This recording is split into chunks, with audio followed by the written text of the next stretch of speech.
శంషాబాద్ లో నకిలీ ఇన్సూరెన్స్లు తయారు చేస్తున్న ముఠాను పట్టుకున్నారు ఎస్ఓటీ పోలీసులు. నకిలీ ఇన్సూరెన్స్లతో అమాయక ప్రజల నుంచి డబ్బులు వసూలు చేస్తున్నారు. దీంతో ఇన్సూరెన్స్ చేసుకున్న వారికి బెనిఫిట్స్ అందక ఇబ్బందులు పడుతున్నారు. నకిలీ ఇన్సూరెన్స్లను అంటగడుతున్నారని బాధితులు ఆవేదన వ్యక్తం చేశారు. ముఠా సభ్యులను అదుపులోకి తీసుకున్న ఎస్ఓటీ పోలీసులు విచారణ చేస్తున్నారు.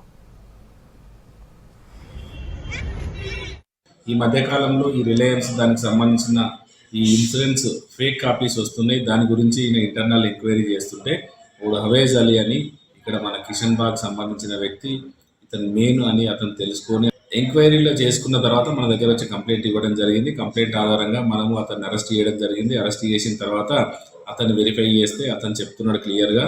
అతని ఫోన్ కానీ అతని సిస్టమ్ ఉంటుంది ఇంటి దగ్గర, ఫోన్లో ఉంటే ఫోన్లో యూట్యూబ్లో చూసి నేర్చుకొని ఇవన్నీ కూడా ఎడిట్ చేసుకొని, అంటే ఆ ఇన్సూరెన్స్ ఏదో ఒక కాపీ తీసుకొని కన్సర్న్ డిఫరెంట్ కాపీస్ తీసుకొని దాన్ని ఎడిట్ చేసి ఆ కన్సర్న్ ఎవరైతే ఏజెంట్ ఉంటారో ఈయన కింద 12 మంది వాళ్ళకి పంపిస్తాడు.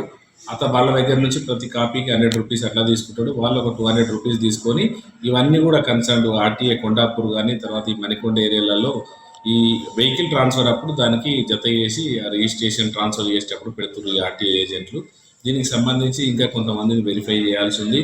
దీనికి సంబంధించి ఇంకా కొంత డాక్యుమెంట్స్ ఇంకా కొన్ని కలెక్ట్ చేయాల్సి ఉన్నది. వీళ్ళని అరెస్ట్ చేసి ఇప్పుడు కోర్టుకు పంపిస్తాం. ఇన్సూరెన్స్లో మేము ఏంటంటే యాక్సిడెంట్స్ జరిగిన తర్వాత ఏవైతే బాధితులకి క్లెయిమ్స్ పెడతారో కోర్టులో అవి ఫైల్ చేసినప్పుడు మేము అవి సెటిల్మెంట్ చేస్తూ ఉంటాం.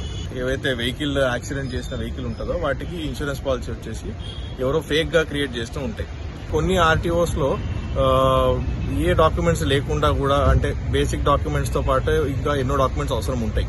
అవన్నీ కూడా వీళ్ళే అడ్జస్ట్మెంట్ చేసుకుంటా చేస్తూ ఉన్నారు. ఇంత అమౌంట్ అని ఛార్జ్ చేస్తూ ఉన్నారు. సో అవి పర్టికులర్గా చెక్ చేస్తున్నప్పుడు మేము ఒక మనిషిని ఐడెంటిఫై చేసాం. తర్వాత అతన్ని ఎంక్వైరీ చేసిన తర్వాత అతను ఎన్నో ఆర్టీఓస్కి టైఅప్లో ఉన్నాడు అండ్ ఎన్నో వందల పాలసీలు వాళ్ళు జనరేట్ చేస్తున్నారు. సో మార్కెట్లో ఇప్పుడు ఎన్నో ఫేక్ పాలసీస్ సర్క్యులేట్ అవుతూ ఉన్నాయి. అవి ఎవరిది వాళ్ళు చెక్ చేసుకోవాలి. మా వంతు ప్రయత్నం మేము చేస్తూ ఉన్నాము. ఇక్కడ ఆర్జీఐ ఎయిర్పోర్ట్ పోలీస్ స్టేషన్ పరిధిలో మేము ఎఫ్ఐఆర్ లాడ్జ్ చేయించాము అండ్ పోలీసు వారు చాలా సపోర్టివ్గా ఉన్నారు. ఆల్రెడీ అరెస్టులు కూడా చేశారు.